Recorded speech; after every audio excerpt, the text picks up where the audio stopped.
ان الحمد للہ نحمده ونستعینه ونستغفره ونعوذ باللہ من شرور انفسنا ومن سیئات اعمالنا من يهده اللہ فلا مضل له ومن يضلل فلا هادی له واشهد ان لا الہ الا اللہ وحدہ لا شریک له واشهد ان محمدا عبدہ ورسولہ اما بعد فإن خير الحديث كتاب الله وخير الهدي هدي محمد صلى الله عليه وآله وسلم وشر الأمور محدثاتها وكل محدثة بدعة وكل بدعة ضلالة وكل ضلالة في النار.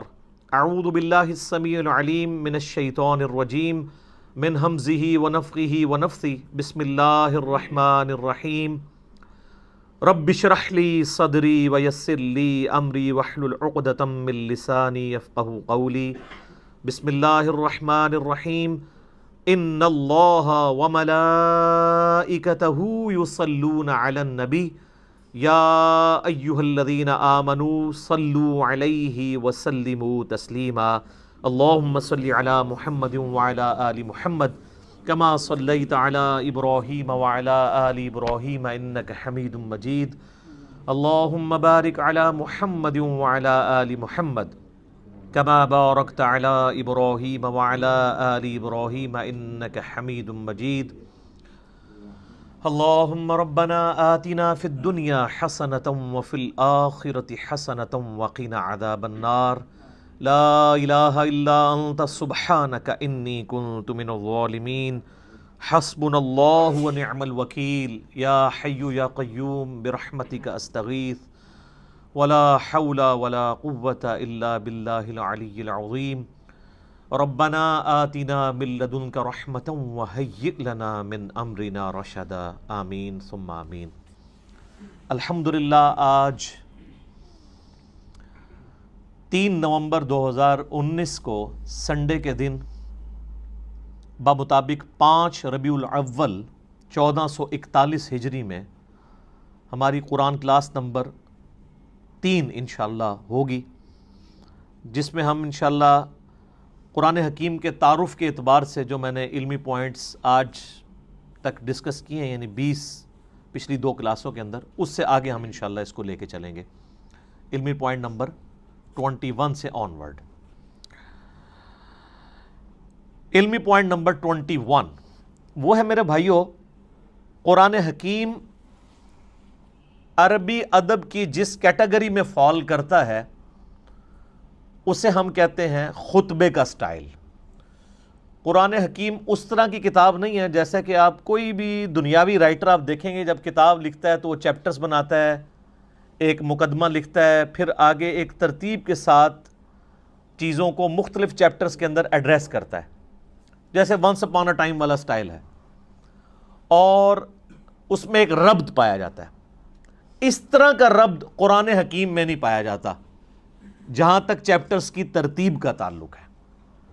البتہ چونکہ قرآن حکیم کا جو سٹائل ہے وہ ایک یونیک سٹائل ہے، اور اسے عربی میں آپ سمجھ سکتے ہیں کہ خطبے کا سٹائل ہے. آپ یہ کہہ سکتے ہیں کہ قرآن حکیم collection of divine origins of almighty Allah ہے. اللہ تعالیٰ کے خطبات، تقریروں کا مجموعہ ہے. ہر صورت ایک کمپلیٹ تقریر ہے، چاہے وہ مختلف اوقات میں نازل ہوئی، لیکن اگر آپ اس خطبے کو پورے کی پوری صورت کو ایز اے خطبہ دیکھیں گے تو آپ کو اس میں ایک مرکزی ٹاپک نظر آئے گا. جیسے ہمارے خطبہ حضرات بھی، چاہے وہ مذہبی لیڈرز ہوں یا پولیٹیکل لیڈرز ہوں، جب بھی تقریر کرتے ہیں تو ان کا ایک مرکزی ٹاپک ہوتا ہے. اس ٹاپک کے ارد گرد ساری گفتگو چلتی ہے. اس ٹاپک کو جب سٹارٹ کرتے ہیں تو ایک تمہید ہوتی ہے، اس کے بعد پھر کچھ مثالیں بھی ادھر ادھر کی بیان کی جاتی ہیں تاکہ جو خطیب ہے وہ اپنے مخاطب کو اپنی طرف اٹریکٹ کر سکے حالات حاضرہ کے پوائنٹ آف ویو سے.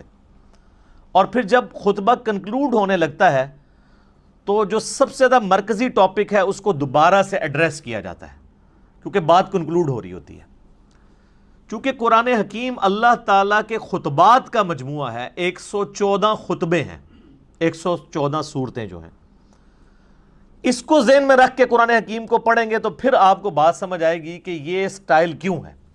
اب سورۃ البقرہ جو ہے، اس کا جو مرکزی ٹاپک ہے وہ سابقہ امت مسلمہ یعنی یہودیوں سے جو غلطیاں ہوئیں جن کی وجہ سے انہیں خمیازہ بھگتنا پڑا، تاکہ یہ موجودہ امت مسلمہ ہے جو امت محمدیہ صلی اللہ علیہ وآلہ وسلم، اس کے لیے گائیڈ لائنز بن جائیں کہ تم سے پہلے ایک بڑی لاڈلی میری اور بھی امت تھی جس میں میں نے اپنی کم از کم 3 کتابیں بھیجی، تورات، زبور، انجیل، ہزاروں پیغمبر بھیجے، لیکن جب انہوں نے توحید سے کنارہ کشی اختیار کی، مشرکانہ اوہام ان کے اندر داخل ہو گئے، تو پھر ہم نے اس چیز کی پرواہ نہیں کی ہے کہ 3 کتابیں ان میں نازل ہوئی تھیں اور ہزاروں پیغمبر نازل ہوئے تھے، حتیٰ کہ وہ خود پیغمبروں کی اولاد بھی تھے بنی اسرائیل۔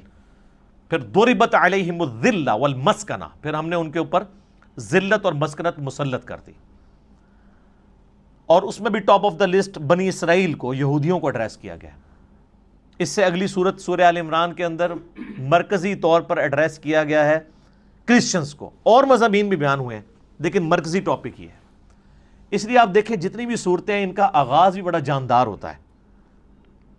سورۃ البقرہ ہی دیکھ لیں، الف لام میم ذالک الکتاب لا ریب فیہ، یہ وہ کتاب ہے جس میں شک کی کوئی جگہ نہیں ہے۔ اس کا صحیح ترجمہ ہے اس میں شک کی جگہ ہی نہیں ہے۔ ھدی للمتقین،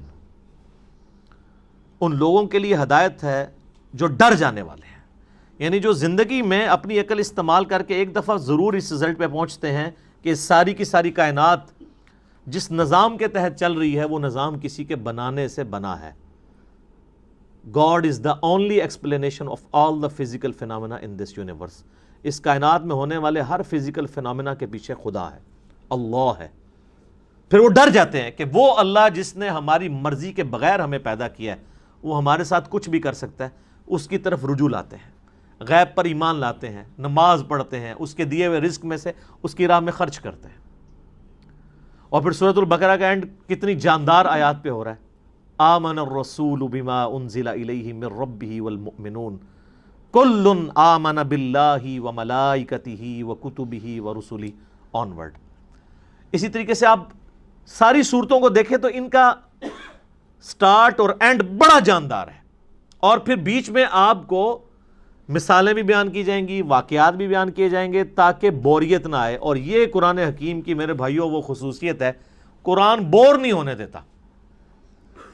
یہ نہیں ہے کہ اب سورۃ البقرہ شروع ہوئی ہے تو صرف یہودی ایڈریس ہو رہے ہوں گے یا ان کی کوئی ایک چیز خاص ایڈریس ہو رہی ہوگی، نہیں، اس میں کچھ مثالیں بھی بیان ہوں گی، کچھ واقعات بھی بیان ہو جائیں گے اس سے پہلے کے، پھر اس کے بعد ایک کنکلوژن نکالا جائے گا، پھر گائیڈ لائنز ہوں گی، یونیورسل ٹروتھ آئیں گے۔ 7 یونیورسل ٹروتھ سورہ بقرہ میں آئے ہیں، بنی اسرائیل کے واقعات کو اللہ تعالیٰ نے ایڈریس کر کے ہر واقعے کے بعد ایک یونیورسل ٹروتھ بیان کیا ہے کہ یہ میرا رول ہے، جو یہ کرے گا چاہے وہ جو کوئی بھی ہو اس کے ساتھ یہ ہو جائے گا۔ اس لیے قرآن حکیم میں انسان کا انٹرسٹ لوز نہیں ہوتا، بشرطے کہ قرآن پڑھتے ہوئے آپ کو یہ بات سمجھ آئے کہ قرآن کس سٹائل میں لکھا گیا ہے، کس سٹائل میں نازل ہوا ہے۔ مولانا مودودی رحمہ اللہ تعالیٰ نے جو تفہیم القرآن کا مقدمہ لکھا ہے نا، وہ مقدمہ ہی اسی کے اوپر ہے کہ ہمارے عام نوجوان بڑے شوق سے قرآن ترجمے والا لے کے بیٹھتے بھی ہیں، تب بھی ان کو کئی ایک باتیں، ان کو قرآن میں ایک تو ربط نظر نہیں آتا، کیونکہ ہم تو ان کتابوں کے عادی ہیں نا جو انسانوں کی لکھی ہوئی کتابیں ہیں، وہ تو ایک سیکوینس سے چل رہی ہوتی ہیں، ان کا سٹائل ڈیفرنٹ ہوتا ہے، وہ بکش سٹائل ہوتا ہے۔ قرآن کا سٹائل بکش نہیں ہے، قرآن کا سٹائل جو ہے وہ ہے خطبے کا، ایڈریس کرتا ہے آپ کو۔ اسی لیے مولا علی رضی اللہ تعالیٰ عنہ علیہ السلام کا قول ہے کہ جب میں نے اللہ سے گفتگو کرنی ہوتی ہے تو میں نماز پڑھتا ہوں، اور جب میری خواہش ہوتی ہے کہ میرا اللہ مجھ سے گفتگو کرے تو میں قرآن پڑھتا ہوں۔ آپ قرآن کو کبھی ترجمہ اکیلے بیٹھ کے سنیں تو آپ کو لگے گا کہ اللہ آپ سے مخاطب ہو رہا ہے۔ یہ والی کوالٹی کسی الہامی کتاب میں نہیں تھی، باقی کتابیں سلیبس کی فارم میں تھی، اس لیے ہم کہتے ہیں یہ قرآن کتاب اللہ بھی ہے اور کلام اللہ بھی ہے، اور اسی لیے اللہ کی صفت بھی ہے۔ یہ آپ کو ایڈریس کرتی ہے، بندہ ہل جاتا ہے۔ آپ کو پتہ ہے یہ صوت القرآن چینل 1992 میں جب ایکس پرائم منسٹر پہلی دفعہ پرائم منسٹر بنے تھے تو اس وقت انہوں نے یہ صوت القرآن چینل شروع کیا تھا جو ریڈیو کے اوپر چلتا ہے. کبھی امام کعبہ کی آواز میں عربک اور پھر فتح محمد جلندری صاحب کا ترجمہ, معراج الدین خان کی آواز میں ایک چلتا ہے. وہ لگتا ہے کہ آپ کے اندر ہی گھس جائے گا. وہ بندہ پریزنٹ کرتا ہے قرآن کے ترجمے کو. پھر بولنے کا سٹائل کہ مخاطب کے دل میں اتر جائے وہ بات. تو آپ کو وہ ترجمہ سن کے اپنی زبان میں, جن لوگوں کو عربی نہیں آتی ان کو بھی فیل ہوتا ہے کہ واقعی اللہ مجھ سے گفتگو کر رہا ہے. خطبے کا سٹائل ہے.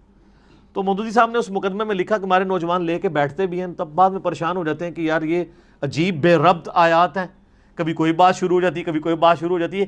لیکن جس بندے کو اسٹائل کا پتہ ہے نا, اس کو قرآن حکیم کی ہر آیت کا دوسری کے ساتھ ربط بھی نظر آئے گا. وہ ربط آپ ایک دفعہ اس چیز کو ڈسکور کر لیں تو آپ کو بھی ٹیسٹ فیل ہوگا. آپ پتہ اس وقت انگلینڈ کے اندر ایک, اب نیو مسلم تو نہیں ان کو کہنا چاہیے, اب ان کو 10 سال سے زیادہ ہو چکے ہیں, مسلمان ہوئے, عبد الرحیم گرین. اس وقت ٹاپ آپ سمجھ لیں سپیکرز میں سے ہیں مسلمانوں کے. انگلش میں وہ ان کے مختلف ٹاپکس پہ لیکچرز ہیں. انہوں نے اپنا اسلام لانے کا واقعہ بھی بیان کیا ہے ایک آڈیٹوریم میں خطاب کرتے ہوئے. اس میں ایک بات انہوں نے بڑی زبردست کی, باقی آپ یوٹیوب پہ دیکھ سکتے ہیں. وہ کہتے ہیں جب یہ کتاب میں نے پہلی دفعہ پڑھنی شروع کی نا, تو یہ قرآن کا جو سٹائل تھا نا گفتگو کرنے کا, اس نے مجھے بہت امپریس کیا کہ جب کوئی انسان کتاب لکھتا ہے وہ اس سٹائل میں نہیں لکھتا. وہ کہتا ہے میں قرآن کے سٹائل سے امپریس ہوا ہوں کہ یہ گفتگو اس طرح کرتا ہے اور اس کانفیڈنس کے ساتھ گفتگو کرتا ہے کہ یہ کریٹر آف دا یونیورس ہی گفتگو اس طریقے سے کر سکتا ہے. انسان تو اتنے اعتماد سے دوسرے کے ساتھ بات ہی نہیں کر سکتا. اس میں جو کانفیڈنس ہے کتاب کے اندر, پھر اس کتاب کا جو سٹائل ہے وہ بتاتا ہے کہ یہ انسان کی لکھی ہوئی کتاب نہیں, کیونکہ انسان جب بھی کتاب لکھتا ہے نا ایک خاص سیکوینس کے تحت لکھ رہا ہوتا ہے, چیپٹرز بناتا ہے, اور یہ بالکل ڈیفرنٹ سٹائل ہے. حالانکہ اس کو اس وقت یہ نہیں پتا تھا کہ اس کا سٹائل کون سا ہے, خطبے کا سٹائل ہے. تو خطبہ تو اسی طرح ہی ہوتا ہے. خطبے کا سٹائل ہے اس لیے کہ خطیب کا کام یہ ہوتا ہے کہ وہ اپنے مخاطب کے دل میں اپنی بات اتارے. تو اللہ تعالیٰ اس کتاب کا خطیب بھی ہے, اور یہ کتاب اللہ کی صفت ہے. یہ مخلوق نہیں ہے, غیر مخلوق ہے, کیونکہ کلام متکلم کی صفت ہوتا ہے. میں پچھلے لیکچرز میں اس کو ڈسکس کر چکا ہوں. تو قرآن حکیم پڑھتے وقت یہ آپ نے ذہن میں رکھنا ہے کہ اس کا سٹائل خطبے کا سٹائل ہے. جب خطبے کا سٹائل ہے تو پھر اچانک اگر کوئی واقعہ آ جائے بیچ میں تو پریشان ہونے والی بات نہیں کہ اچانک یہ بات ہوتے ہوتے یہ بیچ میں واقعہ کیسے آ گیا. پھر اچانک آپ دیکھتے ہیں خطیب بھی جب بیان کر رہا ہوتا ہے, آپ آج کل کے پولیٹیکل لیڈرز کو دیکھ لیں, جب وہ گفتگو کرتے ہیں کسی خاص ٹاپک پہ بات کر رہے ہوتے ہیں, اچانک کرتے کرتے کوئی ماضی کا واقعہ یاد کرتے ہیں, پھر ساتھ ہی جو سامنے بیٹھے ہیں ان سے بھی مخاطب ہو کے کوئی ادھر چیز دیکھنے والی ہوتی ہے, آئیڈینٹیفائی کرنے والی, وہ فوراً آئیڈینٹیفائی کرتے ہیں, پھر اپنے موضوع کی طرف واپس آتے ہیں. یہ سٹائل قرآن کا ہے. یہی وجہ ہے کہ صحابہ کرام علیہم رضوان کے اندر بجلی بھر دی تھی اس کتاب نے. ان کو فیل ہوتا تھا کہ ہمارا کریٹر ہم سے مخاطب ہے, ہماری بات کر رہا ہے. سر ہماری بات تو ہے نا. آپ دیکھیں غزوہ بدر ہو رہی ہے تو اس کی لائیو کمنٹری سورۃ الانفال کے اندر آئی ہے. غزوہ احد ہوئی ہے تو 60 آیات مسلسل. غزوہ احد میں جو مسلمانوں نے غلطیاں کی, جس کی وجہ سے اللہ نے جو فتح کا وعدہ کیا تھا پورا کرنے کے بعد اس فتح کو شکست میں بدل دیا, ایک ایک چیز ہائی لائٹ کی. سورہ الاحزاب کے اندر غزوہ خندق کی لائیو کمنٹری آئی ہے. اسی طریقے سے سورہ توبہ کے اندر غزوہ تبوک کی پوری ڈیٹیلز آئی ہیں, اتنی ڈیٹیل کے ساتھ. نبی علیہ السلام کی مبارک زندگی کا آخری جو تھا غزوہ, کس طریقے سے مسلمانوں کو اس جد و جہد کے اندر گزرنا پڑ رہا تھا, منافقوں کو فیس کرنا پڑ رہا تھا. اہل ایمان اور منافقین میں فرق کے لیے وہ بہت کریٹیکل سچویشن تھی غزوہ تبوک کی. اور اس وقت بڑے بڑے جو اپنے آپ کو سمجھتے تھے ہم ایمان والے تھے, ان کے بھی پاؤں لڑکھڑا گئے تھے. ظاہر ہے وہ سپر پاور سے ٹکرانا تھا, رومن امپائر سے جا کے. تو یہ ساری کی ساری چیزیں آپ کو پڑھنے کے بعد آپ اس زمانے میں پہنچ جائیں گے، اور پھر آپ یہ فیل کریں کہ آپ اس زمانے کے اندر ہوں اور آپ کا رب آپ سے گفتگو کر رہا ہو۔ اب اس میں تو اسی طرح ہی ہوتا ہے نا، یا ایھا الذین آمنوا جب ہمیں کہا جا رہا ہوتا ہے تو وہ تو 1400 سال پہلے کہا جا رہا ہوتا ہے، لیکن ان میں تو وہ لوگ موجود تھے جنہوں نے وہ غلطیاں کی ہوئی تھی جن کی وجہ سے اللہ ان کو مخاطب کر رہا تھا، تو ان پہ اس چیز کی جو کیفیت طاری ہوتی تھی نا، وہ آج اس لیول کی کیفیت کبھی طاری نہیں ہو سکتی، لیکن اس کے قریب قریب ضرور ہے۔ میرے ایک دوست بتانے لگے، ان کے جاننے والوں کی نا انگلینڈ کے اندر ایک شاپ ہے، تو وہ کہتے ہیں ہم نے نا پورا دن نا ایک قرآن کی تلاوت اور ترجمہ لگایا ہوتا تھا، ایک انگلش میں بھی ریکارڈنگ ہوئی ہوئی ہے، وہ بھی صوت القرآن چینل کے اوپر کبھی کبھار چلتی ہے۔ ویسے یہاں پہ جو رفاح یونیورسٹی ہے نا اسلام آباد میں، تو ان کا 24 گھنٹے قرآن کا چلتا ہے چینل، وہ آلموسٹ 3-4 دن میں قرآن پاک مکمل کر دیتے ہیں۔ تو اس میں ایک انگلش ترجمہ ہے، اس میں عربی کی آواز مشاری راشد کی ہے، اور انگلش ترجمہ جو ہے نا وہ اتنی زبردست آواز میں ہے، جس کو انگلش سمجھ آتی ہے تو وہ لگتا ہے کہ خدا آپ سے مخاطب ہے اور آپ کے دل میں اترتا ہے۔ تو کہتے ہیں انہوں نے اپنی دکان پہ وہ ترجمہ لگایا ہوتا تھا، کہتے ہیں جب کوئی نان مسلم بھی کسٹمر آتا تھا نا تو وہ ایک بار ٹھٹک کے سننا شروع کر دیتا تھا، اور کئی کسٹمرز نے کہا کہ آپ اس کو بند کر دیں، کیونکہ اس کو سننے سے ہمارے اوپر اثرات ہو رہے ہیں۔ ظاہر ہے جب دنیا کی بے ثباتی کا بیان ہو رہا ہو، مرنے کے بعد جی اٹھنے کا بیان ہو رہا ہو، اللہ کو آپ اکاؤنٹیبل ہیں، پھر آپ اپنی مرضی کی زندگی تو نہیں گزار سکتے۔ میری خواہشات اور میری ذات کے درمیان سب سے بڑی رکاوٹ کون ہے؟ اللہ۔ اگر اللہ کو میں نکال دوں تو میں اپنی مرضی کی زندگی گزار سکتا ہوں۔ اس لیے آپ دیکھیں گے جتنے ایتھیسٹ ہیں، منکرین خدا ہیں، وہ بیسیکلی منکرین خدا نہیں ہوتے ہیں، بلکہ وہ اپنی مرضی کی زندگی گزارنا چاہتے ہیں۔ اس لیے پھر اس کے لیے پہلی شرط یہ ہے کہ خدا کو بیچ میں سے نکال دیں، ورنہ یہ تو ہر وقت لٹکتی ہوئی تلوار ہے خدا کا کانسیپٹ، کہ آپ اکاؤنٹیبل ہیں، کسی کو آپ کی جواب دہی ہونے والی ہے مرنے کے بعد۔ تو یہ قرآن حکیم کا خطبے کا سٹائل ہے، یہ قرآن پڑھتے وقت یہ چیز ذہن نشین ہونی چاہیے۔ علمی پوائنٹ نمبر 22 وہ ہے میرے بھائیوں، قرآن حکیم کا جو ایک ڈیوائن میوزک ہے، اس کے اندر ملکوتی غنا ہے، جو ایک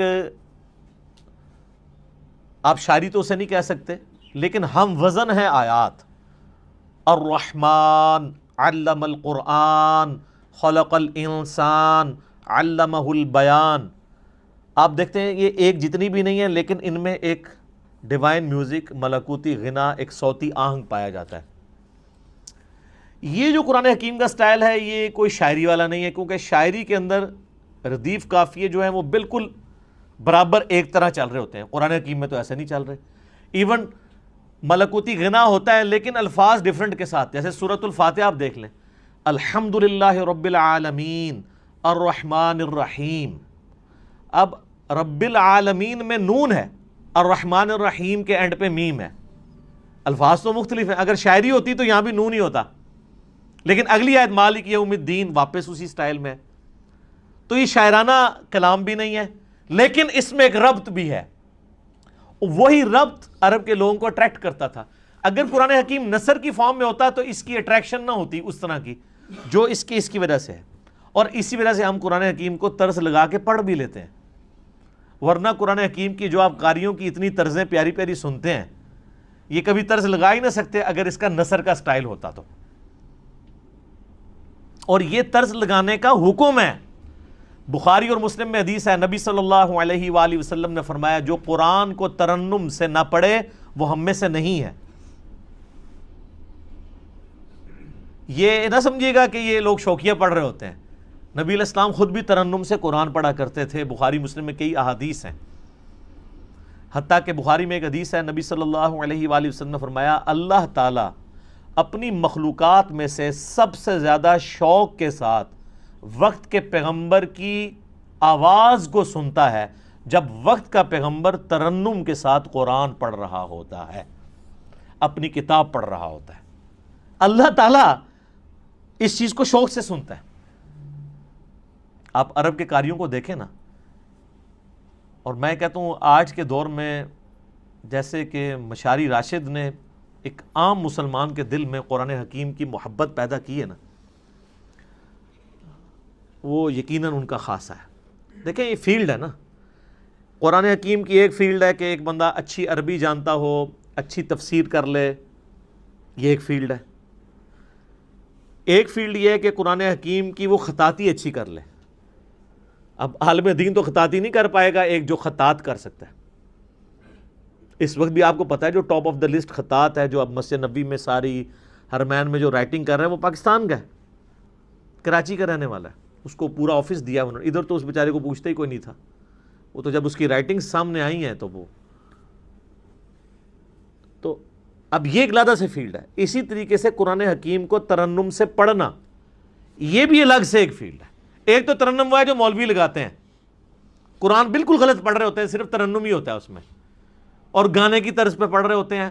گانے کی طرز پہ اس لیے کہ وہ قرآن حکیم کے جن الفاظ کو کھینچنا ہے ان کو نہیں کھینچتے، اور جن کو کھینچنا چاہیے ان کو مختصر پڑھ دیتے ہیں۔ قرآن حکیم کی طرز ہر بندہ تو نہیں لگا سکتا جب تک وہ قرات کے اصولوں سے واقف نہیں ہے کہ کس لفظ کو آپ کھینچ کے پڑھ سکتے ہیں، یعنی لمبا کر کے، اور کسی کو لمبا نہیں کر سکتے۔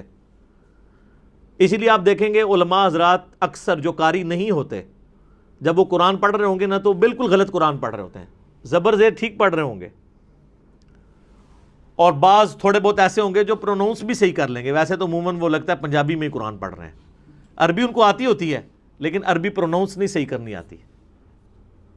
بہت کم ہیں علماء میں سے جو صحیح پروناؤنس بھی عربی کو کر سکتے ہیں، یعنی ہمارے جو سب کانٹیننٹ کے لوگوں کی بات کروں، عرب کے لوگوں کی نہیں، ان کی تو اپنی زبان ہے۔ پھر وہ جب طرزیں لگانا شروع کرتے ہیں تو ان کو پتہ ہی نہیں ہے کہ وہ کون سے الفاظ کھینچ رہے ہیں، وہ کھینچنے بنتے بھی ہیں کہ نہیں، اور بعض اوقات وہ بعض ایسے الفاظ کو کھینچ دیتے ہیں کہ مطلب ہی الٹ ہو جاتا ہے۔ مثلا یہ جو لفظ ہے لام زبر لا، اگر لام کے اوپر زبر کے ساتھ لام زبر لا پڑھا جائے تو اس کا مطلب ہوتا ہے یقیناً، ضرور، بالضرور، جیسا کہ سورہ التکاثر میں آتا ہے ثم لتسألن یومئذ عن النعیم، ثم لتسألن، لام زبر لا، پھر اس قیامت کے دن ضرور تم سے پوچھا جائے گا ان نعمتوں کے بارے میں جو دنیا میں تمہیں اللہ نے دی تھی۔ لیکن اگر آپ اس کو طرز لگاتے ہوئے ثم لا تسألن، لا کو ذرا سا لمبا کر دیا تو لا کا مطلب کیا ہے؟ نہیں۔ اب یہ لام نہیں کھینچا جا سکتا۔ اچھا، اس ترنم کو برقرار رکھنے کے لیے عربی میں آپ کو یہ بھی اجازت ہوتی ہے، عربی زبان میں، کہ آپ مد عارض کر سکتے، عارضی مد بھی کر سکتے ہیں، یعنی مد وہاں پہ موجود نہیں ہے لیکن طرز بنانے کے لیے آپ مد خود انٹروڈیوس کروا سکتے ہیں بیچ میں، لیکن ہر لفظ کے اوپر نہیں، حروف مدہ کے اوپر، جس طرح یا مدہ ہے، واو مدہ ہے، الف مدہ ہے۔ جیسے ہم سورۃ الفاتحہ آپ دیکھتے ہیں، میری بھی قرات کہ یہ ایک چڑھی ہوئی ہے، تو اس میں اب جب ترنم سے پڑھ رہا ہوتا ہوں تو آپ اگر قرآن کھول کے دیکھیں گے تو وہاں تو مد نہیں پڑی ہوئی، لیکن اس مد کو میں خود بنا رہا ہوتا ہوں، وہ عربی رول کے تحت۔ ایک تو سورۃ الفاتحہ کے اینڈ پہ مد آتی ہے نا، مطلب ضالین، وہ تو لکھی ہوئی ہے، لیکن اس سے پہلے جو ہم پڑھ رہے ہوتے ہیں، اعوذ باللہ من الشیطان الرجیم، الحمد للہ رب العالمین، ابھی جو میں نے کھینچا ہے یہ ہے نہیں ہے، لیکن اس کے بغیر یہ ترنم بن نہیں سکتا۔ الرحمن الرحیم مالک یوم الدین ایاک نعبد و ایاک نستعین۔ تو یہ جو کھینچنے والی چیز ہوتی ہے نا، یہ اس کے ترنم پیدا کرنے کے لیے، اور یہ عربی لنگوسٹک کے مطابق ہے۔ اذان میں بھی آپ دیکھیں، اذان میں جہاں کھینچ سکتے ہیں وہیں کھینچ سکتے ہیں۔ اذان پڑھتے ہوئے کیا آپ کہتے ہیں؟ اللہ اکبر، اللہ اکبر۔ اب اس میں کھینچی دو ہی جگہ گئی ہے، اللہ، لام کھڑی زبر والی۔ اب اکبر لفظ ہے، اس کو تو میں کھینچ نہیں سکتا، اکبر یہ نہیں پڑھ سکتا، یہ اکبر ہی رہے گا۔ اشہد ان لا الہ الا اللہ، اب یہ اللہ اتنا لمبا کھینچ دیا، یہی کھینچ سکتا ہے. تو آپ باقی دعاؤں میں بھی دیکھیں کتنے ربط ہیں. یہ جو ہم قنوت وتر میں دعا پڑھتے ہیں، حسن ابن علی کو نبی علیہ السلام نے سکھائی تھی اپنے نواسے کو جامعہ ترمذی میں. اللہم اہدنی فی من ہدیت وعافنی فی من عافیت وتولنی فی من تولیت وبارک لی فی ما اعطیت وقنی شر ما قضیت.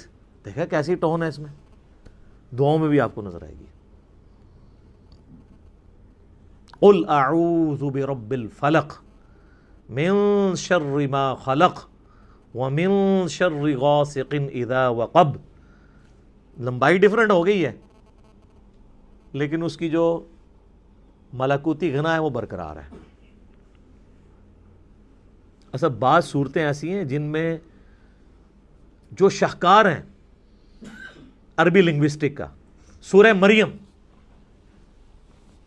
آپ دیکھیں کہ اس کے جو ہر آیت کا اختتام ہو رہا ہے وہ کتنے مشکل الفاظ پہ، تشدید والے الفاظ ہیں، ہر ایک لفظ کے اوپر شاد آ رہی ہے. کمال نہیں ہے؟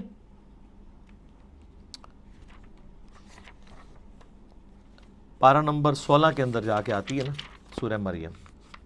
اعوذ باللہ من الشیطان الرجیم. آپ دیکھیں پہلے تو حروف مقطعات ہیں، اس کے بعد ذکر رحمت ربک عبدہ زکریا اذ نادى ربه نداء خفيا قال ربي إني وهن العظم مني واشتعل الرأس شيبا ولم أكن بدعائك ربي شقيا.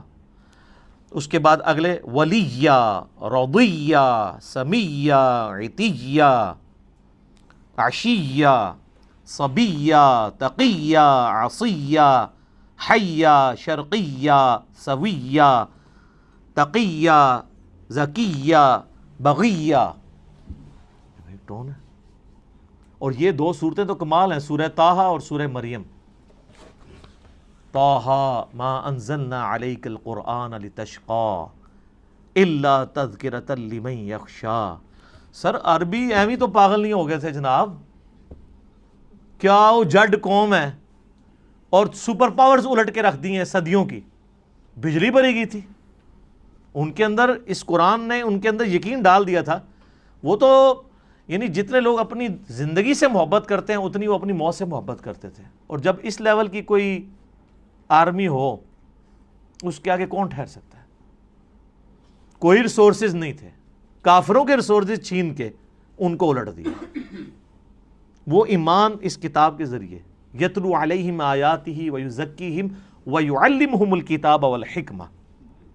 یہ بجلی نبی علیہ السلام نے قرآن کے ذریعے بھری ہے ان کے اندر. تو یہ اس کے اندر ایک ڈیوائن میوزک ہے، ترنم ہے. اس کی وجہ سے عربی لوگ، چونکہ آپ پتہ ہے ان کو شاعری کے ساتھ بھی بڑا شغف تھا. آپ عمر سیریز دیکھیں تو آپ دیکھیں گے وہ عام گفتگو میں بھی شاعرانہ انداز میں گفتگو کر لیتے تھے. فی البدی ان کی عام گفتگو بھی جو ہے وہ بھی ہم پلہ الفاظ کے اوپر مشتمل ہوتی تھی.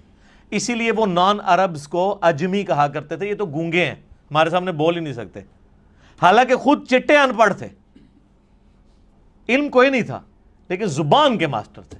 تو اللہ نے ان کا وہی غرور توڑا کہ ان کو زبان پہ ناز تھا. اللہ نے ایسی کتاب دی کہ شعراء نے بھی اپنے کلام پھاڑ دیے. کمال تو یہ ہوتا ہے نا کہ جو کسی کا غرور ہے وہی توڑ دیا جائے. موسیٰ علیہ السلام کے زمانے میں جادوگروں کو غرور تھا، اللہ نے موسیٰ علیہ السلام کو وہ معجزہ دیا کہ وہ جادوگر بھی سجدے میں گر پڑے. پہلے جادوگر گرے ہیں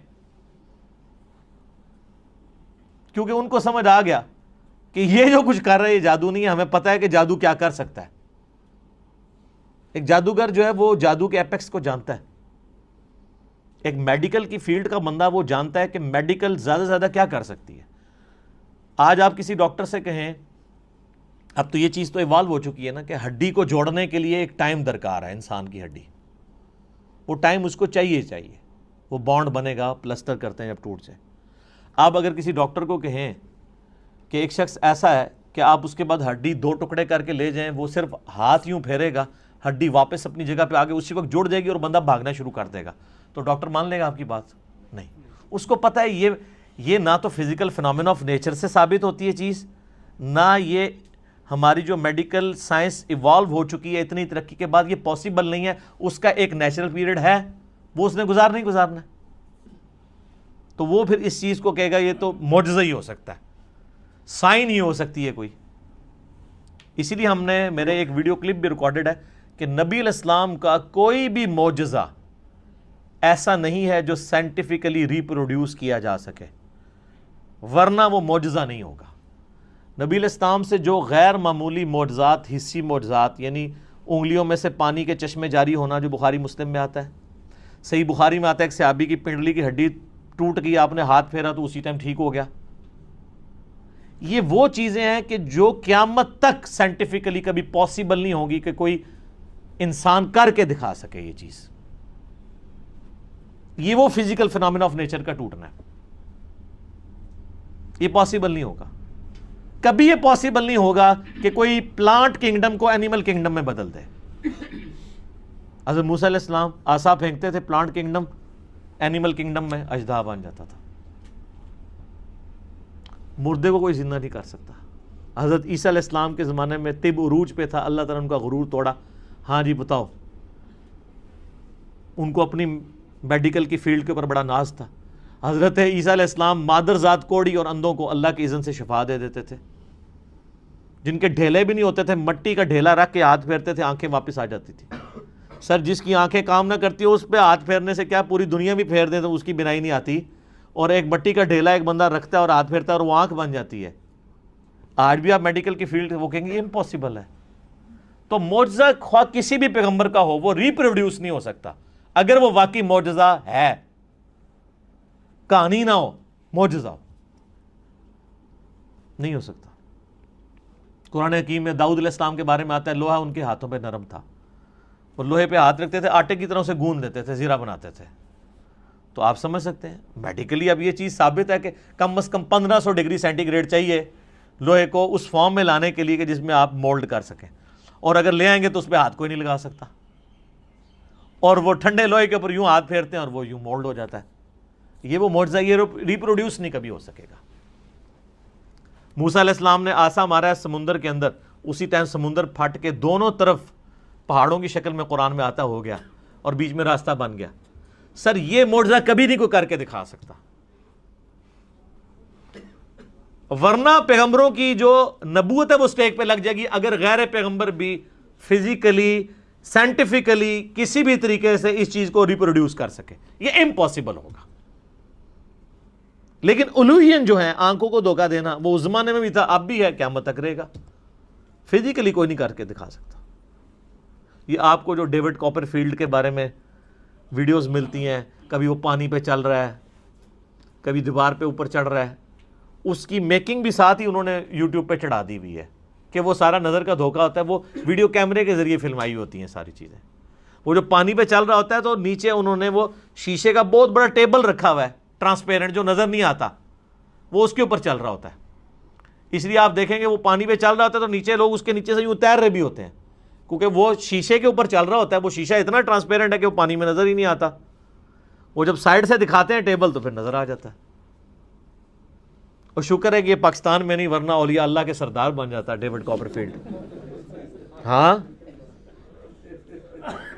اسٹیچو آف لبرٹی غائب کر دیتا ہے, وہ کیمرے میں غائب کرتا ہے, فزیکلی نہیں کر سکتا. اور سر دیکھیں اتنا ایماندار ہے, وہ بھی بے ایمان نہیں ہے, وہ بھی اسے یہ نہیں کہتا کہ میں فزیکلی کروں, وہ کہتا ہے ایلوژن, آنکھوں کا دھوکہ. اتنی غیرت اس کو بھی ہے کہ وہ ایلوژن کہتا ہے اسے, اپنی کرامت بزرگی یہ نہیں کہتا. جو تہاڑے بزرگاں نوں ایڈی بھی تمیز نہیں, جھوٹ مار جاندے نے. اس لیے آپ دیکھیں سارے بزرگ فیل ہیں. اب کدھر گئی آپ کی کرامتیں جی؟ اور یہ ایک بزرگ نے حکم دیا, وہ جوتی ہوا میں اڑتی اڑتی اس کے سر پہ لگی. اون کتنے جوتیاں تھوڑیاں ریٹائر ہو گئی ہیں نا, یا وہ جوتیاں تھلے انجن لگے ہوئے خراب ہو گئے نا. پہلے بھی کوئی نہیں تھا, کہانی تھی. یہ کہانیاں چل رہی ہوتی ہیں. معجزات, کرامات, استدراج, اس سارے ٹاپکس کے اوپر میرا مسئلہ number 131A B C D 4 recorded ہیں, وہ آپ دیکھ لیں. علمی پوائنٹ نمبر 23, وہ ہے میرے بھائیوں قرآن حکیم کا جو بیسک یونٹ ہے وہ ہے آیت. عربی میں ہم اسے کہتے ہیں آیتن. جو آیت کے اینڈ کے اوپر وہ تا تھی جو ختم ہوتے اس کے نقطے بھی اڑ گئے, اب صرف گول دائرہ ہی رہ گیا, چونکہ وہ سمبل کے طور پہ تھا نا. ویسے وہ تا ہوتی ہے, گول تا, نشانی کے طور پہ. آیتن وقف کریں گے آیہ, اردو میں آیت, اور اس کو ٹرانسلیٹ کریں گے نشانی, انگلش میں کہیں گے سائن. قرآن حکیم کی جتنی بھی صورتیں ہیں, ہر صورت کا جو بیسک یونٹ ہے وہ آیت ہے. جیسے اگر میں پوچھوں یہ دیوار کا بیسک یونٹ کیا ہے تو آپ کیا کہیں گے؟ اینٹ. یہ دیوار ہے, اس کے اوپر 1200 اینٹیں لگی ہوئی ہیں, اور 1200 اینٹوں کو مینیجبل فارم میں جوڑنے کے بعد ایک دیوار مکمل ہوتی ہے. اس طرح قرآن حکیم میں ہر صورت کی آیات ہیں جن کو اللہ تعالیٰ نے وحی کے ذریعے نبی علیہ السلام کو تعلیم فرمایا. اس کی ترتیب توقیفی ہے, اور قرآن حکیم میں کم سے کم آیات جو ہیں وہ 3 ہے صورت کی. کوئی قرآن حکیم میں صورت ایسی نہیں جس کی 3 سے کم آیات ہوں. اور عربی میں جمع بھی 3 سے شروع ہوتا ہے. ہمارا تو 2 سے ہی جمع شروع ہو جاتا ہے نا اردو میں. عربی میں واحد ہے, اس کے بعد تثنیہ ہے 2, اور پھر ہے 3. 3 اور 3 سے آن ورڈ وہ جمع ہے. رب المشرق والمغرب سنگولر, رب المشارق والمغارب کئی مشرق اور کئی مغرب, اور رب المشرقین اور رب المغربین 2 مشرق اور 2 مغرب. اس کے اوپر بھی میرا کلپ ہے کہ یہ کیا مطلب ہے. کہیں آتا ہے 1 مشرق 1 مغرب, کہیں آتا ہے 2 مشرق 2 مغرب, کہیں آتا ہے 2 سے زیادہ مشرق 2 سے زیادہ مغرب. وہ آپ دیکھ لیجئے گا. تو عربی میں اس طریقے سے. تو قرآن حکیم میں چونکہ سورت ہے تو اس میں آیات ہیں, تو آیات کم از کم جمع تو ہونی چاہیے, تب ہم انہیں آیات بولیں گے. تو کم سے کم آیات جو ہیں وہ 3 ہیں, اور قرآن حکیم کی سب سے چھوٹی سورت کی بھی آیات 3 ہی ہیں. انا اعطیناک الکوثر فصل لربک وانحر ان شانئک هو الابتر. 3 آیات ہیں. اذا جاء نصر اللہ والفتح ورأیت الناس يدخلون فی دین اللہ افواجا فسبح بحمد ربک واستغفرہ انہ کان توابا. واستغفر پہ ہم وقف کرتے ہیں, نہ بھی کرے کنٹینیوس بھی پڑھ سکتے ہیں. یہ 3 آیات ہیں, 3 سے زیادہ ہی ہیں, کم نہیں ہے. اور قرآن حکیم کی سب سے چھوٹی آیت کون سی ہے؟ سورہ الرحمن کی ایک آیت ہے, مدھامتان فبأی آلاء ربکما تکذبان. ایک لفظ کے اوپر پوری آیت ہے. اور قرآن حکیم کی سب سے لمبی آیت آیت دین ہے جو سورۃ البقرہ کے اندر آئی, اور اس کے بعد پھر آیت الکرسی ہے 255 نمبر آیت. اب آیت الکرسی آپ دیکھیں اتنی لمبی ہے, اس کی کئی چھوٹی آیتیں بن سکتی ہیں, اور اس میں ربط بھی ہے. اللہ لا الہ الا هو الحی القیوم لا تأخذہ سنۃ ولا نوم, یہ 2 آیتیں بن سکتی تھی. لہ ما فی السماوات وما فی الارض, تیسری آیت بن سکتی تھی. من ذا الذی یشفع عندہ الا بإذنہ یعلم ما بین ایدیہم وما خلفہم ولا یحیطون بشیء من علمہ الا بما شاء وسع کرسیہ السماوات والارض ولا یعودہ حفظہما وہو العلی العظیم. اتنی لمبی یہ آیت ہے, اس کے ٹکڑے ہو سکتے تھے. یہ پوری کی پوری ایک آیت ہے. یہ ہمیں کس نے بتایا؟ نبی صلی اللہ علیہ وآلہ وسلم نے. اور نبی علیہ السلام کو اللہ تعالیٰ نے وحی کے ذریعے یہ بات بتائی ہے. لہٰذا قرآن حکیم کی جو آیات ہیں یہ بھی وحی کے ذریعے بتائی گئی ہیں کہ یہ آیت ہے, یہ آیت ہے, یہ آیت اتنی لمبی ہے, یہ چھوٹی ہے. بعض اوقات آپ دیکھیں گے کہ آیات, آپ وہ 2 آیتیں دیکھیں تو وہ ایک آیت بھی بن سکتی تھی, لیکن اسے سپلٹ کر کے 2 آیات بنایا گیا. حروف مقطعات ہی آپ دیکھیں, کئی جگہ حروف مقطعات کی پوری آیت بنتی ہے, اور کئی جگہ وہ ایک آیت کے ساتھ جز کے طور پہ ہوتی ہے. اب یہ صحابہ کرام نے اجتہاد سے نہیں کیا, یا کسی کاتب کی مرضی سے نہیں ہوا, بلکہ یہ اللہ تعالیٰ نے وحی کے ذریعے اپنے محبوب صلی اللہ علیہ وآلہ وسلم کو تعلیم فرمایا. اور ساتھ یہ بھی یاد رکھیے گا کہ آیات کی دو اقسام ہیں قرآن حکیم میں. ایک آیات وہ ہیں جو محکمات ہیں اور دوسری ہیں جو متشابہات ہیں. سورہ آل عمران کی 7 نمبر آیت ہے جس میں اللہ تعالیٰ نے خود یہ بیان فرمایا کہ ہم نے جو آپ کی طرف قرآن نازل کیا ہے اس کی آیات دو قسم کی ہیں. ایک تو محکمات ہیں اور وہ کتاب کی جڑ ہے. محکمات کیا؟ جن میں حکم نازل ہوئے ہیں. جیسے حکم ہے کہ ایک اللہ کو ایک مانو، پیغمبروں پر ایمان لاؤ، کتابوں پر لاؤ، فرشتوں پہ لاؤ، آخرت پر لاؤ ایمان، نماز قائم کرو، زنا سے بچو، چوری سے بچو، ماں باپ کے ساتھ حسن سلوک کرو. جتنے اللہ کے احکامات ہیں یہ محکم آیات ہیں. اور قرآن نے کہا کہ یہ ام الکتاب ہے، کتاب کی ماں ہے، جڑ ہے. اور پھر کہا گیا دوسری جو قسم ہے وہ ہے متشابہات. سورہ آل عمران آیت نمبر 7. میں ٹائم بچانے کے لیے عربی اس کی سکپ کر رہا ہوں، ڈائریکٹ اردو میں بات کر رہا ہوں. اور کہا گیا وہ متشابہات جو ہیں ان کی جو تاویل ہے وہ صرف اللہ کے علم میں ہے، اور اہل ایمان صرف ان پر ایمان لاتے ہیں اور اس کی تاویل کو اللہ کے سپرد کرتے ہیں، اور پھر اللہ سے یہ دعا کرتے ہیں کہ جو کچھ اس کتاب میں نازل ہوا ہم اس پر ایمان لاتے ہیں.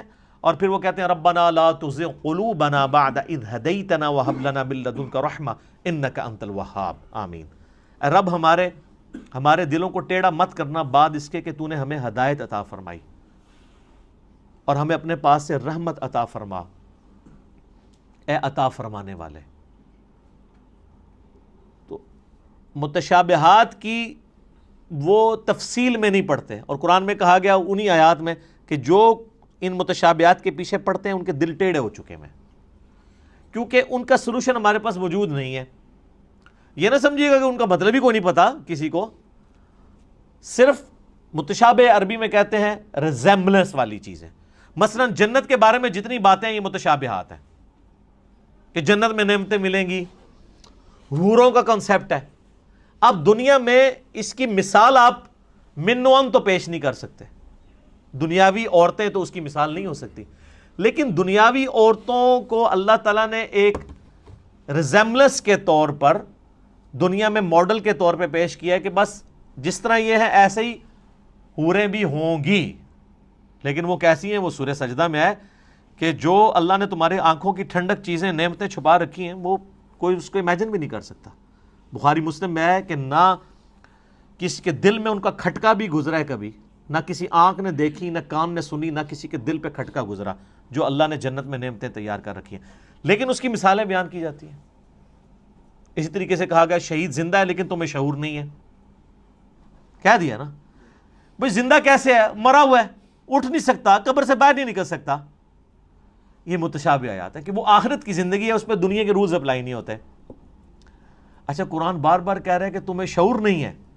ہمارے مسلمانوں نے جس چیز سے منع کیا تھا شعور نہیں ہے، انہوں نے الٹا شعور بنایا اور کہا جی زندہ ہے تو زندہ سے تو ہم مانگ بھی سکتے ہیں، تو اسی لیے ہم جا کے مردوں سے مانگتے ہیں. تو اس پہ پھر میں ہی پھکی دیتا ہوں کہ یہ زندہ بندے میرے پاس بیٹھے ہوئے ہیں 70-80 کے قریب، میں کسی سے بھی پانی مانگوں مجھے دے دے گا. آپ ذرا اپنے والے زندہ سے ذرا مانگو نا کہ چلو قبر کے اندر سے کوئی ہاتھ باہر نکال کے بتا دے. اگر آپ یہی رول لگا رہے ہو پھر آپ کو ماننا پڑے گا کہ یہ زندگی اور وہ زندگی اور. اس زندگی میں سانس کی ضرورت ہے، کھانے پینے کی ضرورت ہے اور رفع حاجت کرنے کی ضرورت ہے. اس زندگی میں ان چیزوں کی ضرورت نہیں ہے. تو جب شعور ہی نہیں، متشابہات ہیں اس کے پیچھے پڑے ہوئے ہیں. اور بخاری مسلم میں حدیث ہے، تم دیکھو جب کوئی شخص قرآن کی متشابہ آیات کے پیچھے پڑا ہوا ہے تو جان لو یہ وہی بدبخت اور گمراہ شخص ہے جس کے بارے میں قرآن میں اللہ نے کہا ہے کہ ان کے دل ٹیڑھے ہو چکے ہیں. اور اہل ایمان کی نشانی ہے ربنا لا تزغ قلوبنا بعد اذ ہدیتنا. تو یہ متشابہات اور محکمات پہ بھی میرا ایک کلپ ریکارڈڈ موجود ہے جس میں نے ڈیٹیل کے ساتھ اس کے اوپر ڈسکشن کی تھی. علمی پوائنٹ نمبر 24 وہ ہے میرے بھائیو، قرآن حکیم کی آیات مل کر ایک مکمل صورت بناتی ہیں، جس کا کچھ حصہ میں پہلے ڈسکس کر چکا کہ قرآن حکیم میں کم از کم 3 آیات والی ایک صورت ہے. سورۃ الکوثر، سورۃ النصر اور بھی سورۃ العصر میں بھی 3 آیات ہی ہیں، کم سے کم 3. زیادہ سے زیادہ سب سے زیادہ سورۃ البقرہ میں 286. تو آیات مل کے مکمل صورت بناتی ہیں. بیسک یونٹ آیت اور اس کا مکمل جب خطبہ ہوتا ہے تو وہ صورت. علمی پوائنٹ نمبر 25 وہ ہے میرے بھائیوں، قرآن حکیم میں کل 114 صورتیں ہیں جن کی ترتیب توقیفی ہے۔ نبی علیہ السلام نے بتایا ہے کہ پہلی سورۃ الفاتحہ ہے، دوسری سورۃ البقرہ ہے، تیسری سورہ آل عمران ہے، چوتھی سورہ نساء ہے، پانچویں سورۃ المائدہ ہے، چھٹی جو ہے وہ سورۃ الانعام ہے، آنورڈ کرتے کرتے 12 نمبر سورۃ الاخلاص ہے، 113 سورۃ الفلق ہے اور 114 سورۃ الناس ہے۔ یہ ساری کی ساری ترتیب اس کی صورتوں کی یہ توقیفی ہے، نبی علیہ السلام کے بتانے پر موقوف ہے اور وہ وحی کے ذریعے بتائی گئی ہے۔ اور بخاری مسلم میں آتا ہے، صحابہ اکرام کہتے ہیں نبی علیہ السلام کے ساتھ حضرت جبرائیل دورہ قرآن کیا کرتے تھے۔ صحابہ نے نہیں دیکھا، نبی علیہ السلام کے بتانے پہ کہ نبی علیہ السلام نے بتایا کہ جبرائیل علیہ السلام میرے ساتھ ہر سال آ کے جو ہے وہ دورہ قرآن، جتنا قرآن نازل ہوتا تھا اس کو رپیٹ کرواتے تھے، اور جس سال آپ کی وفات ہوئی اس سال 2 دفعہ رپیٹ کیا رمضان میں، اور اسی سے آپ علیہ السلام کو پتہ چل گیا کہ اب اگلے سال میں زندہ نہیں رہوں گا۔ تو نبی علیہ السلام نے اس کی ترتیب کو بھی انشور کیا ہے، وہی ترتیب جو لوح محفوظ میں ہے، جو ہمارے پاس مصحف میں ہے، اگرچہ یہ ترتیب نزول نہیں ہے لیکن اللہ کے ڈیوائن علم میں یہی ترتیب ہے، سرکمسٹانسز کے اوپر قرآن نازل ہوا، اور آج جو ہمارے پاس یہ ترتیب ہے یہ نبی علیہ السلام کے بتانے پر موقوف ہے۔ علمی پوائنٹ نمبر 26 وہ ہے میرے بھائیوں، قرآن حکیم کل 5 طرح کے ٹاپکس کی کیٹیگری میں فال کرتا ہے، اگر بڑی بڑی کیٹیگریز بنائی جائیں۔ اس کے اوپر پوری ایک کتاب لکھی ہے شاہ ولی اللہ دہلوی نے، الفوز الکبیر فی اصول التفسیر، اللہ کا بہت بڑا کرم، کامیابی اللہ کی طرف سے اصول تفسیر کے اوپر۔ اس میں انہوں نے یہ دعویٰ کیا ہے کہ اللہ تعالیٰ نے مجھ پہ یہ حقیقت کھولی ہے کہ قرآن حکیم کی آیات 5 طرح کی کیٹیگریز میں فال کرتی ہے۔ اب یہ اس طرح کی قرآن حکیم میں کئی ایک انویشنز ہیں جو ہمارے پرانے بزرگوں نے نہیں کی ہیں، آج کل کے لوگوں نے کی ہیں۔ جیسا کہ آپ دیکھ رہے ہیں کہ میں نے بتایا بھی تھا کہ قرآن حکیم میں جو سورۃ الحدید ہے وہ جس نمبر کے اوپر آ رہی ہے اٹامک نمبر بھی وہی ہے۔ اب اس پرانے زمانے میں تو اٹامک نمبر نہیں ہوا کرتے تھے، یہ ہر آنے والے زمانے میں، یہ حروف ابجد کے اوپر میرا ایک کلپ دیکھ لیں، اس میں نے ڈیٹیل سے یہ بتائی، تو یہ چیزیں آپ کو نظر آئیں گی۔ وہ ہر زمانے میں جو بندہ قرآن پہ محنت کرے گا اس کے اوپر ٹروتھ ریویل ہوگا۔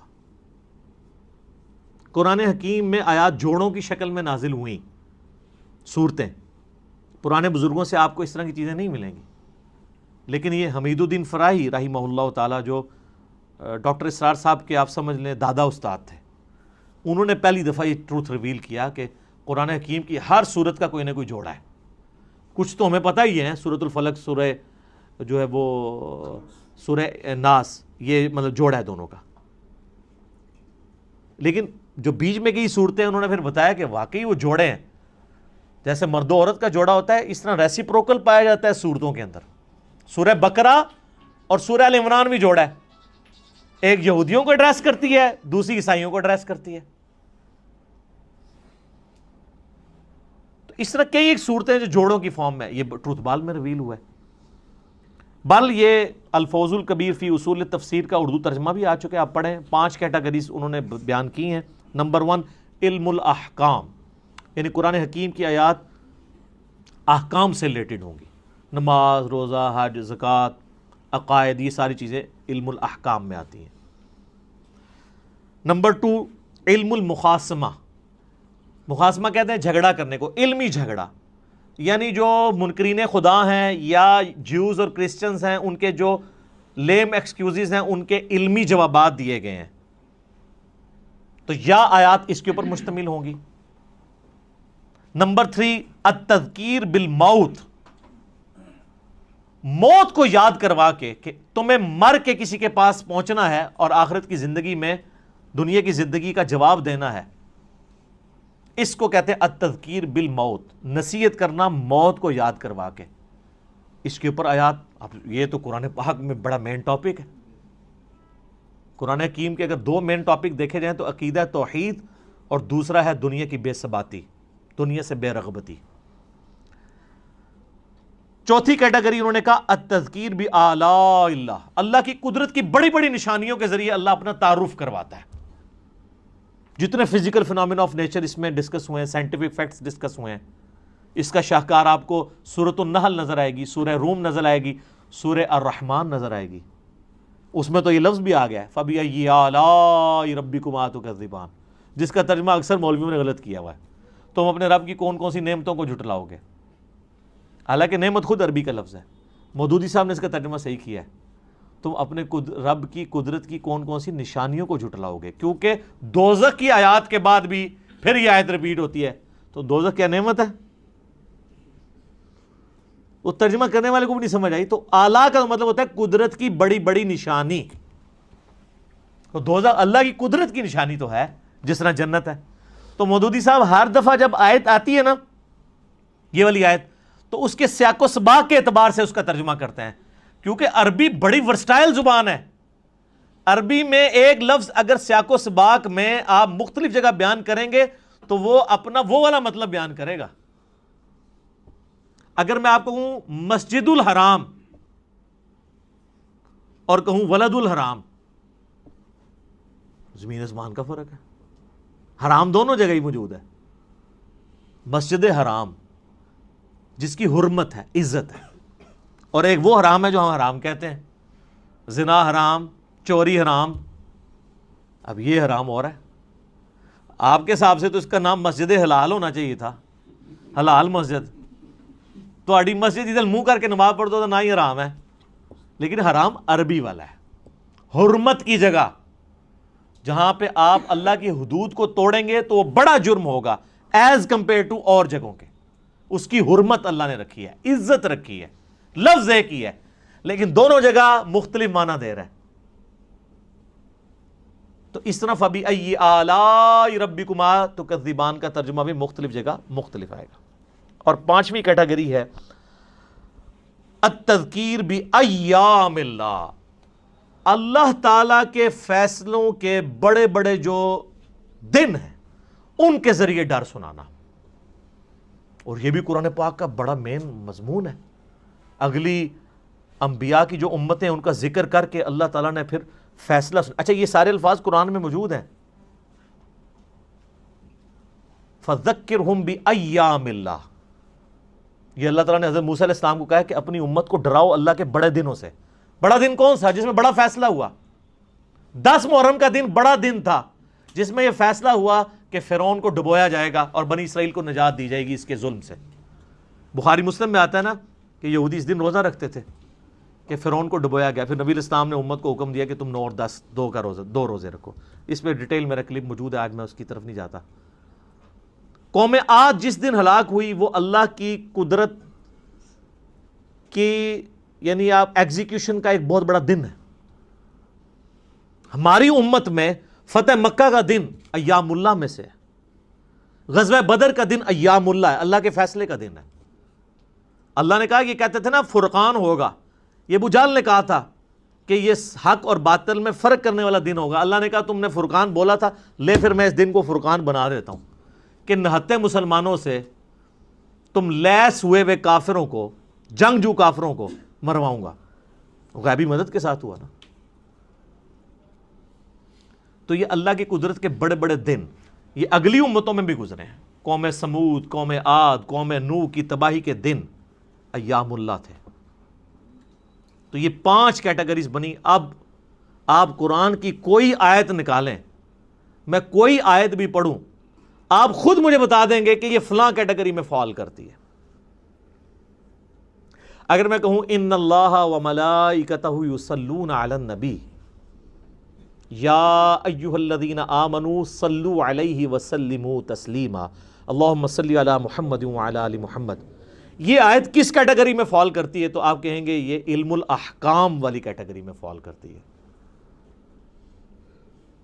کیونکہ اس میں حکم ہے دروشی پڑھنے کا. تو آپ یہ خود ڈیفائن کر سکتے ہیں. کوئی بھی آیت آپ کنسیڈر کریں گے آپ فوراً پہنچ جائیں گے یار یہ آیت فلاں کیٹیگری میں فال کرے گی. افلا يعلم اذا بعثر ما في القبور وحصل ما في الصدور. کتنا ان آیات کے اندر زور ہے. یہ التذکیر بالموت ہے کہ مرنے کے پاس تمہیں بعد اپنے رب کے حضور پیش ہونا ہے. اس کیٹیگری میں فال کرتی ہے. اور اسی طریقے سے آپ سورہ رحمان شروع کریں, اللہ کی قدرت کی نشانیاں. سورۃ النحل میں اللہ تعالیٰ نے کہا ہم نے شہد کی مکھی کے اوپر بھی یہ وحی کی ہے اور اس کو ہم نے راستے دکھائے ہیں کہ پھولوں کا رس چوس اور یہ سب کچھ. اس طرح کی جتنی چیزیں ہیں. سورۃ البقرہ میں آیا آسمان سے بارش کا برسنا, زمین سے سبزے کا نکلنا. یہ آیات جتنی ہیں کس کیٹیگری میں فال کرتی ہیں؟ التذکیر بآلاء اللہ, اللہ کی قدرت کی بڑی بڑی نشانیاں. اور اس طریقے سے سورہ المائدہ کے اندر, سورہ نساء کے اندر, سورۃ البقرہ کے اندر اللہ تعالیٰ جو کرسچنز کو, جوز کو جواب دیتا ہے. سورہ مائدہ میں اللہ تعالیٰ فرماتا ہے نا کہ عیسیٰ کی مثال تو اللہ کے ہاں آدم کی سی ہے. آدم کو تو تم بھی اللہ کا بندہ ہی مانتے ہو, حالانکہ اس کی تو نہ ماں تھی نہ باپ. عیسیٰ کا باپ نہیں تھا تو اس کو تم نے خدا بنا لیا. جس کی ماں بھی نہیں تھی باپ بھی نہیں تھا اس کو تو تم بھی بندہ مان رہے ہو.